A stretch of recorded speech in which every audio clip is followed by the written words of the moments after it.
ऐसे सवालों में हमेशा खास बात ये मिलेगी मेरे दोस्तों, इन सवालों को हम कहते हैं कंटिन्यूड फ्रैक्शन। तो बेटर है इस शॉर्ट ट्रिक को याद रखना।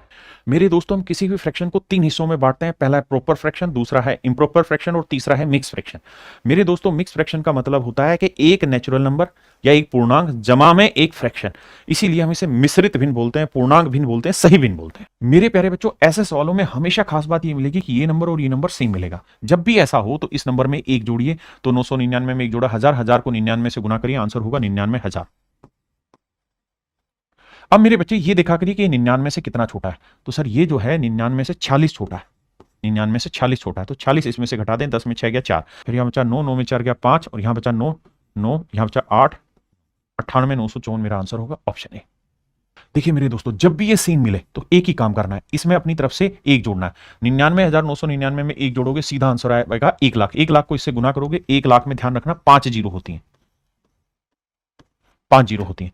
अब मेरे बेटा बस ये देखो कि 999 से कितना कम है। तो सर 999 में से घटाएंगे, 9 में से गया 8, 9 में से 3 गया 6, 9 में 3 गया 668 कम है। तो जो भी मेरा आंसर होगा, देखो 10 में से 8 गया 2, यूनिट डिजिट 2 आना चाहिए। फिर यहां बचा 9 में 6 गया 3, दोनों जगह है। यहां 9 में 6 गया 3, यहां 9 आया, 9 आया, 8 आया, 9 आया, 9 आया। देखिए कौन सा ऑप्शन है। तो 998, 99, 332 मेरा ऑप्शन डी आ गया।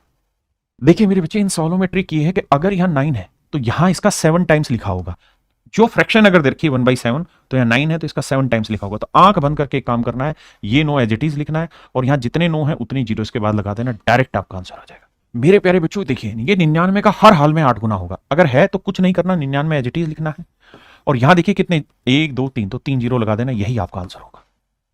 मेरे दोस्तों, इन सवालों को हम कहते हैं कंटिन्यूड फ्रैक्शन। इन सवालों का एक ही काम करना है। ये देखिए यहाँ कितनी बार एक, 1 2 3 4 5, तो 5 बार एक लिखिए, 1 2 3 4 5। यहाँ क्या लिखा है 7, यहाँ क्या लिखा है 1, तो 1 यहाँ लिखिए, 7 यहाँ लिखिए। अब आपने क्या करना है, इन्हें गुना करना और पीछे वाला जोड़ना है। तो 7 एकम 7 और 1 8, फिर 8 एकम 8 और 7 15, फिर मेरे बच्चे 15 एकम 15, 15 में 8 जोड़ा 23, फिर मेरे दोस्तों 23 में 1 गुना किया 23, 23 में 15 जोड़ा 38, फिर मेरे दोस्तों 38 को 1 से गुना करेंगे 38, 38 में 23 जोड़ेंगे 61। तो आपका आंसर लिखा जाएगा 38 पहले और 61 बाद में, क्योंकि 1 पहले लिखा था 7 बाद में। इस सवाल में देखेंगे मेरे बच्चे 5 4 और 3 लिखा है, तो यहाँ 5 लिख देना, यहाँ 4 लिख देना, यहाँ 3। फ्रैक्शन क्या है 1/6, तो पहले 1 लिखिए फिर 6 लिखिए। तो 6 को 5 से मल्टीप्लाई किया 30, 30 में 1 जोड़ा 31, फिर 31 को 4 से गुना किया 124, 124 में 6 जोड़ा 130, फिर 130 को 3 से गुना किया 390, 390 में 31 जोड़ेंगे मेरे बच्चे 411, 421।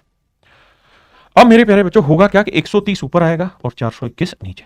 कुछ कटता है तो काट देंगे, नहीं तो यही हमारा आंसर। देखिए मेरे दोस्तों, यहां 4 2 3 2, तो लिखिए पहले 4 2 3 2। अब ये देखिए कि 4 के साथ प्लस है, 2 के साथ माइनस है, तो यहां माइनस लिखिए, फिर 2 के साथ माइनस है, यहां माइनस लिखिए। फ्रैक्शन क्या है लास्ट की 1/2, तो 1 यहां 2 यहां। अब क्या करना है मेरे दोस्तों, 2 को 4 से गुना करेंगे 8, 8 में 1 जोड़ेंगे 9।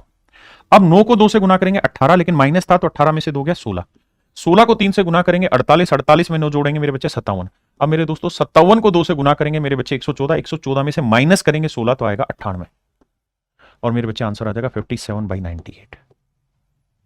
देखो मेरे बच्चे, यहां क्या है कि ऊपर अभी तक 1 1 1 चल रहा था, यहां बदल गया, तो कोई नहीं, ये गिनो 1 2 3 4, पहले 1 लिखिए 1 2 3 4, माइनस है तो समझो सारे माइनस में जाने, है ना। अब क्या करेंगे कि फ्रैक्शन लिखेंगे 5/6, तो यहां मेरे बच्चे 5, यहां 6। अब ध्यान देने वाली बात यह है कि यहां क्या था 4 3 2, तो इधर 4 से मल्टीप्लाई करेंगे, इधर जो वैल्यू आएगी उसे 3 से मल्टीप्लाई करेंगे, इधर जो वैल्यू आएगी 2 से मल्टीप्लाई करेंगे। अब करना क्या है मेरे बच्चों, 6 को 1 से गुना करना है, ठीक है। तो 6 एकम 6, इसमें से 5 घटाना है, कितना आया 1। अब मेरे बच्चों 1 को 1 से गुना करना है और उसमें से माइनस करना है क्या 24, तो 1 में से 24 घटाएंगे आएगा -23। अब क्या होगा, -23 को 1 से गुना करेंगे तो आएगा -23, और इसमें से माइनस करना है क्या मेरे प्यारे बच्चों 3 एकम 3, तो 23 में से 3 क्या मेरे बच्चों क्या है -26, है ना। अब -26 को 1 से गुना करेंगे मेरे दोस्तों क्या आएगा -26, और -26 में से माइनस करना है क्या ये वाला 23 दूनी 46, तो -46 करोगे मेरे दोस्तों तो ये हो जाएगा +46, +40 में से 26 घटाओगे तो आपका बचेगा 20 प्लस का 20, तो जो हमारी फ्रैक्शन बनेगी ना वो बनेगी -26/20, और मेरे दोस्तों इसे काटोगे तो ये आएगा -13/10, जो कि मेरा आंसर होगा ऑप्शन बी। देखिए मेरे प्यारे बच्चों, अगर यहां पे ये a प्लस ना होता तो हम क्या करते कि हम 31 को भाग देते 40 से, लेकिन अगर ये a प्लस है तो हमें 40 को 31 से भाग देना है, और तब तक भाग देते रहो जब तक 1 और 4 ना बच जाए। तो मेरे भाई 40 को 31 से भाग देंगे, 31 एकम 31, बचा कितना मेरे भाई 9। अब 9 यहीं रखिए और 31 नीचे ले आइए, तो 9 3 27, मेरे बच्चे बचा कितना 4। अब 9 को यहां ले आइए और 4 दूनी 8, अब बचा कितना 1। अब आपको जो चाहिए वो मिल गया। अब मेरे बच्चों सिंपल कंपैरिजन होगा, कुछ नहीं, ए की वैल्यू हो जाएगी 1, बी की वैल्यू हो जाएगी 3 और सी की वैल्यू हो जाएगी 2। सिंपल। अब हमसे पूछा 2a, तो ए की वैल्यू 1 तो 2, बी की वैल्यू 3 तो 3 या 9, और मेरे बच्चे सी की वैल्यू 2 तो 4 दूनी 8, 9 8 17 और 2 19 मेरा आंसर होगा। मेरे दोस्तों देखिए ध्यान से इसको, बहुत प्यारा सवाल है, इसका आंसर हमेशा √2 होगा, याद रखिएगा। यहाँ 2 देता रहेगा, यहाँ √2 देगा। देखिए होना क्या है, अगर मैं इसका हर का प्रीमेयकरण कर दूं, रेशनलाइजेशन कर दूं, तो ये 2 एज इट इज है, इसका हो जाएगा √2 - 1। जब सोल्व करोगे तो √2 यहीं रह जाएगा और 2 में से 1 गया, 1 आएगा। तो फिर से यही कहानी बचेगी कि 1 अपॉन ये पूरा मीटर सोल्व होके √2 + 1 बचेगा।